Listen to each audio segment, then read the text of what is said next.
Hello बच्चों, स्वागत है द गाइड क्लासेस में। आज हम सॉल्यूशन करने जा रहे हैं। कल जो मैथ्स का पेपर हुआ है क्लास 8 का, उसका हम सॉल्यूशन करेंगे। तो चलिए शुरू करते हैं।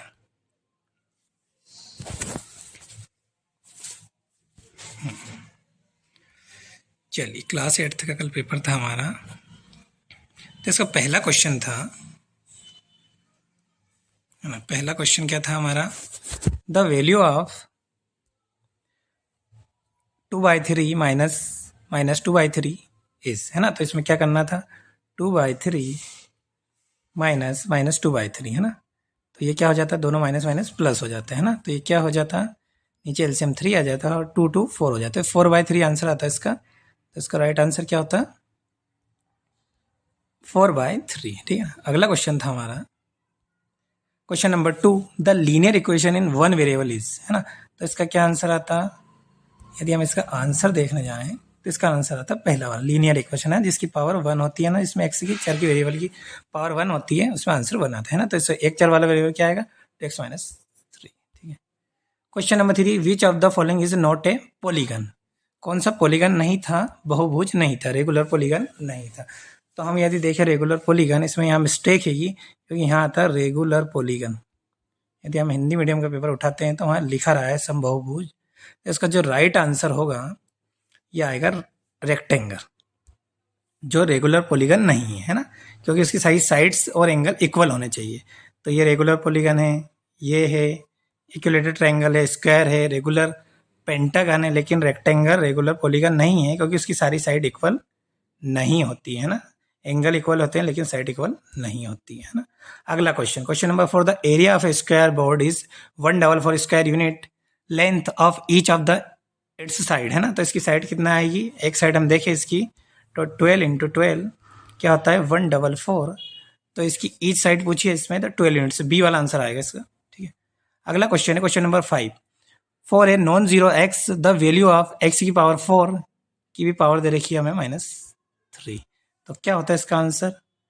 4 की पावर -3 दे रखी है। एक मिनट देख लेते हैं वापस से। एक्स की पावर 4 के ऊपर -3 पावर दे रखी है ना। तो क्या हो जाता? पावर पावर का इंटू हो जाता, 4 3 12 आ जाता है ना। तो इसका आंसर आता बी वाला। ठीक है ना, बी वाला इसका राइट आंसर फिफ्थ क्वेश्चन का। Question number 6, rational numbers are under addition, subtraction and multiplication, है ना। तो इसका जो आंसर आता है इसमें आता है क्लोजर प्रॉपर्टी, है ना। क्लोजर प्रॉपर्टी आती है इसमें, समवृत्त के अंतर्गत परिमेय संख्याएं होती हैं। ठीक है। A rectangle is a parallelogram watch all angles are 90 degree, है ना। रेक्टेंगल के आर एंगल 90 डिग्री के होते हैं ना। समकोण या 90 डिग्री आप कुछ भी लिख देते हैं, इसका आंसर यही होता है ना। Question number 8, information collected in the form of card, form of numbers is called, क्या आएगा इसका? डाटा आएगा, है ना, डाटा। इंफॉर्मेशन को कलेक्ट करना, सूचनाओं को एकत्रित करना, डाटा आंकड़े कहलाता है। Question number 9, remains the same every year under simple interest. Simple interest में हमेशा सेम क्या रहता है? उसका इंटरेस्ट हमेशा सेम रहता है, ब्याज, है ना। तो इसमें इंटरेस्ट आ जाएगा। Question number 10, when 16 is express in the exponential form is the base, है ना। 16 को घात के रूप में लिखना था हमें, तो इसका आता, इसका बेस क्या होता है? तो इसका बेस या तो 2 होता है ना, या 4 होता है ना। चलो ठीक है। अगला question number 11, name any 2 quadrilateral which not a parallelogram, है ना। तो इसका क्या आ जाता है? एक तो रेक्टेंगल आ जाता और एक ट्राइपेजियम आ जाता है ना, जो एक ही पैरेललोग्राम नहीं है। ठीक है। अगला क्वेश्चन है question number 12, find the value of -4 की पावर 2 की हमें वैल्यू बतानी थी क्वेश्चन नंबर 12 की। तो इसमें क्या था? 4 इंटू 4 हो जाता है, क्योंकि -4 की पावर 2 दे रखी है ना। तो ये माइनस माइनस प्लस हो जाता है, 4 इंटू 4 16, है ना। तो इसका आंसर ही आ जाता।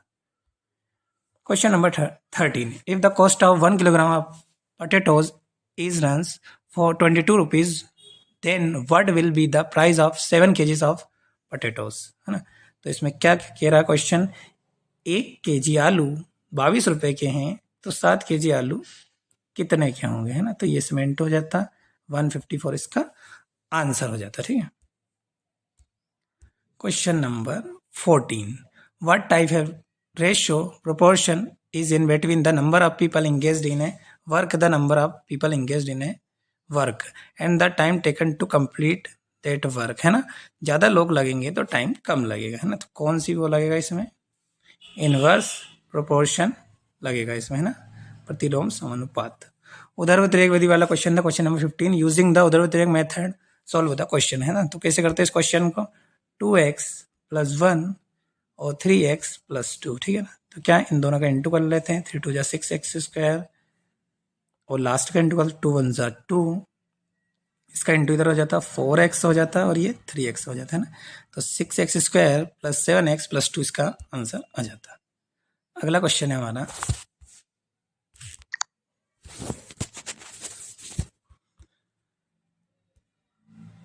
अगला क्वेश्चन कौन सा था, हाँ, क्वेश्चन नंबर 16 देखते हैं।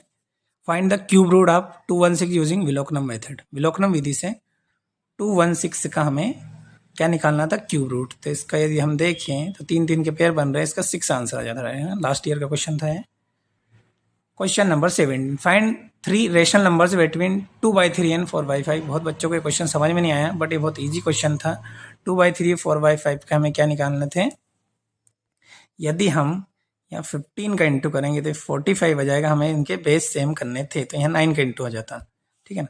अब यहाँ 50 का करा बेस में, तो न्यूमिनेटर में भी 50 का होगा, यदि हमने हर में भी उसका इंटू करा है।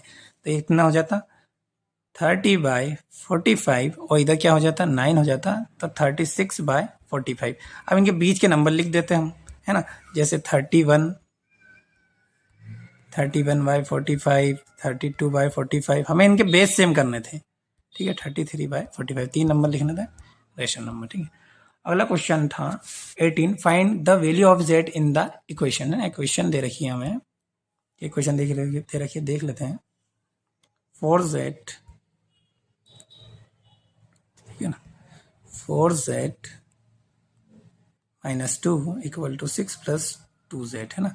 तो ये प्लस का 2z इधर आ जाता, तो ये माइनस का 2z हो जाता, और माइनस का 2 इधर हो जाता, प्लस का 2 हो जाता है ना। तो 2z बराबर कितना होता, 8। तो हमारी z की वैल्यू हो जाती 4, ठीक है, इससे कट जाता। तो z की वैल्यू आती है हमारी 4। क्वेश्चन नंबर 19 है, when a dice is throw what will be the probability of getting under greater than 4, ठीक है ना। 4 से बड़ी संख्या की 5 तक प्रोबेबिलिटी क्या होगी, है ना। तो 4 से बड़ी क्या हो सकती है, 5 और 6, है ना। 5 और 6, तो हमारा टोटल आउटकम 6 हैं, और 4 से बड़ी दो संख्या 5 और 6 दो हो सकती हैं। तो इसका आंसर आता है 2/6 या 1/3, है ना। 2 1 1 3 6, इसका आंसर आता है 1/3।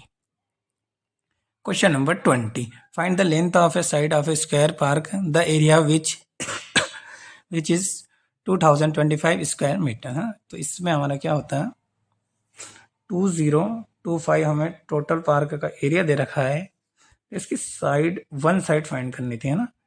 तो यदि इसका हम प्राइम फैक्टराइजेशन मेथड से निकालते हैं तो 45 निकलेगा, इसकी एक साइड निकल के जाएगी 45, है ना, क्योंकि 45 × 45 2025 होता है ना। तो एक साइड निकल के जाएगी। अगला क्वेश्चन है question number 21, find the length of a side of a cube whose volume is 512 cubic centimetre, है ना। हमें क्या दे रखा है, वॉल्यूम दे रखा है, तो इसकी लेंथ निकालनी थी, है ना। तो क्यूब का वॉल्यूम क्या होता है, s × s × s, है ना। तो टोटल 512 है।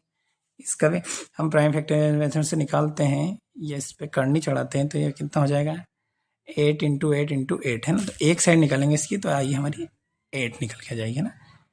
8 सेंटीमीटर की एक साइड निकल के जाएगी हमारी क्यूब की, ठीक है। अगला है question number 22, a cooler is for 3300 including a tax of 10% as a VAT, find the price of the cooler before VAT. Tax जुड़ने से पहले हमारी ओरिजिनल प्राइस क्या थी, है ना। तो यदि 100 रुपये की वस्तु थी, अब उस पर टैक्स कितना लगा, 10 रुपये, 10% का है, तो 110 हो गया। टोटल इसके बिफोर इतनी थी, ठीक है ना, टैक्स जुड़ने के बाद। तो ये क्या हो जाएगा, 1 0 से 1 0 कट जाएगी, 11 3 से 33, तो इसका 3000 उत्तर आएगा टैक्स जुड़ने से पहले, है ना, वेट जुड़ने से पहले। चलो अगला क्वेश्चन देखते हैं। क्वेश्चन नंबर 20 है ना, लॉन्ग क्वेश्चन है।